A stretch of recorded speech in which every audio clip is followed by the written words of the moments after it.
हिमालय की गोद में बसा एक ऐसा धाम जहाँ जाना सिर्फ आप पर निर्भर नहीं होता। वहाँ जाना तब होता है जब भगवान शिव स्वयं आपको बुलाते हैं। हाँ, मैं बात कर रहा हूँ केदारनाथ धाम की।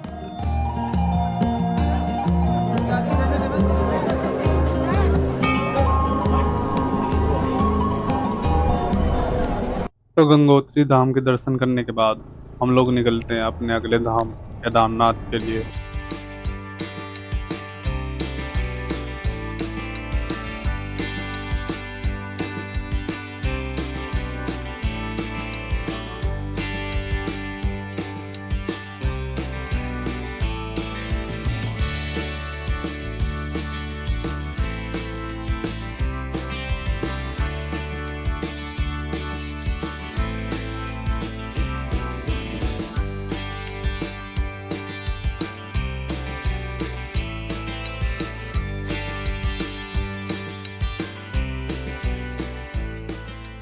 तो केदारनाथ धाम पहुंचने के लिए सबसे पहले पहुंचना होता है सोनप्रयाग।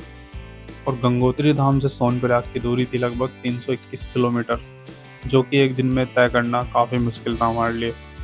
तो इसलिए हम तय करते हैं कि आज हम एक उत्तराखंड के छोटे से गांव धौंतरी में रुकेंगे।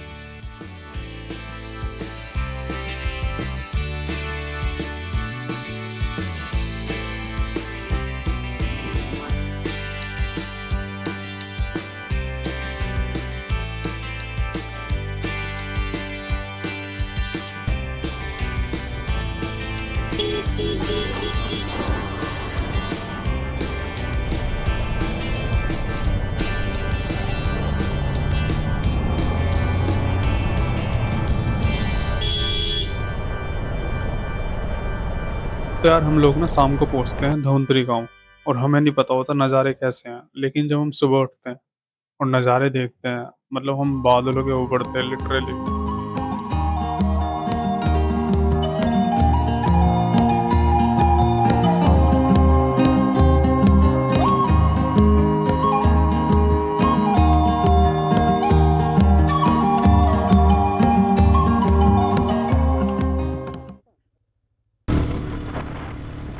तो आज का डिस्टेंस हमारा ज़्यादा नहीं था। हम लोग तिलवारा अगस्तनी होते हुए पहुंचते हैं कुंड। अब कुंड से जाते हैं दो रास्ते। एक जाता है सीधा चोपटा तुंगनाथ के लिए और लेफ़्ट लेके जाता है सीधा सोनप्रयाग के लिए। तो हम लोग ले लेते हैं लेफ़्ट और निकलते हैं सोनप्रयाग के लिए।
तो लगभग 2 बजे करीब हम लोग पहुंचते हैं सोनप्रयाग। और सोनप्रयाग पहुंचते ही हमें देखने को मिलती है बहुत बड़ी पार्किंग, मतलब हजारों गाड़ी खड़ी हो सकती थी वहाँ पे एक साथ। तो फिर क्या था, हम लोग पहुँचते हैं पार्किंग, अपनी बाइक खड़ी करते हैं और निकलते हैं आगे गौरीकुंड के लिए।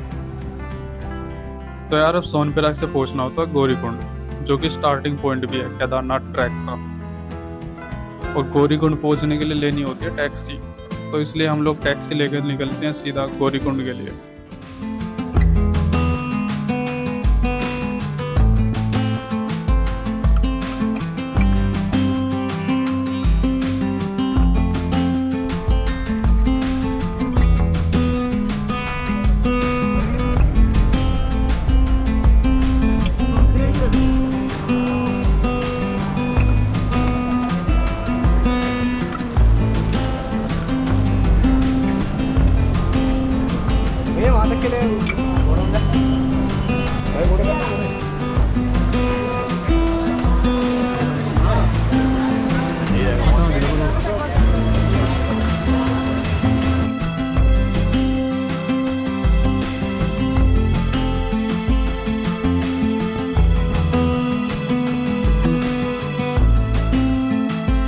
तो लगभग हम लोग गौरीकुंड पहुंचते हैं 4 बजे और अपना ट्रैक स्टार्ट कर देते हैं शाम को। मैंने कही तुझसे इतने कपड़े रखने को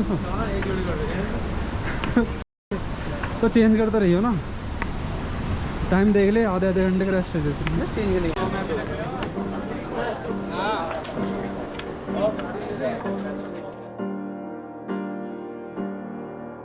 तो कुछ दूर चलने के बाद मुझे ख्याल आता है, क्या हमने कोई गलती तो नहीं कर दी है, क्योंकि हमने ट्रैक शाम को 4 बजे शुरू किया था और केदारनाथ का ट्रैक लगभग 16 से 18 किलोमीटर का होने वाला था, जिसमें हमें आराम से 7 से 8 घंटे लगने वाले थे। और केदार घाटी में मौसम कभी भी बदल सकता था, कभी एक मोड़ पे धूप मिलती तो कभी दूसरे मोड़ पे बारिश। तो जब हम गौरीकुंड में थे, हमारे पास थे 2 ऑप्शन, या तो रात को गौरीकुंड में रुक के सुबह ट्रैक करना, या फिर रात में ही ट्रैक शुरू कर देना। This is what tracking teaches you, you have to take instant decision. तो हम चूज़ करते हैं दूसरे वाला ऑप्शन कि रात में ही ट्रैक करेंगे, क्योंकि जब भी मैं किसी ट्रैक पे जाता हूँ ना, तो I always want to push my limits to test my credibility.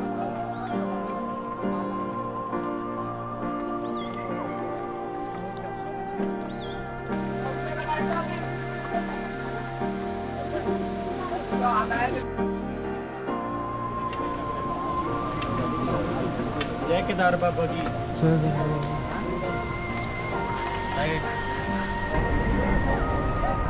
अब वैसे तो हमारे बैग में ज़्यादा वजन नहीं था, क्योंकि हमने अपनी सिर्फ ज़रूरतमंद चीज़ों को ही रखा था बैग में और बाकी चीज़ों को नीचे गौरीकुंड में ही जमा करा दिया था। लेकिन जैसे जैसे हम एल्टीट्यूड गेन कर रहे थे, हमें एक एक कदम का पता लग रहा था। हम लगभग 1 घंटे में 2 से 2.5 किलोमीटर ही चल पा रहे थे।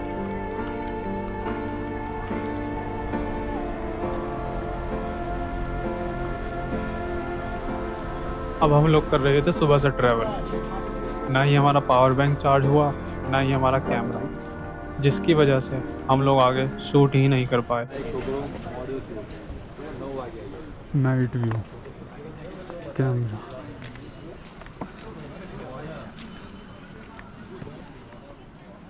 तो थोड़ा बहुत कैमरा किसी दुकान पे चार्ज करने के बाद हम लोग रात में लगभग 11:30 बजे पहुंचते हैं केदारनाथ मंदिर।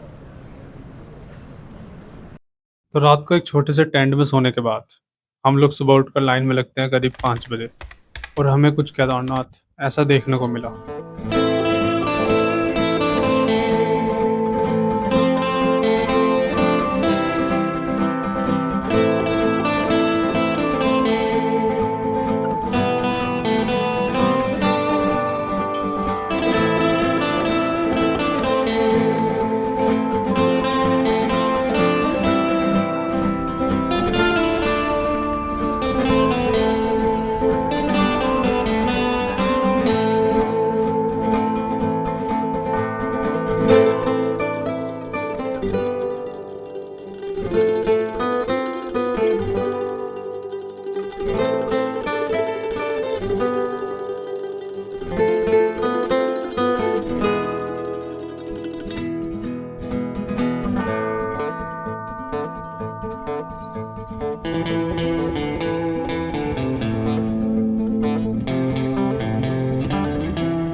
तो हम लोग भीमशिला, आदि शंकराचार्य और भैरव बाबा के दर्शन करने के बाद निकलते हैं अपने अगले धाम बद्रीनाथ के लिए।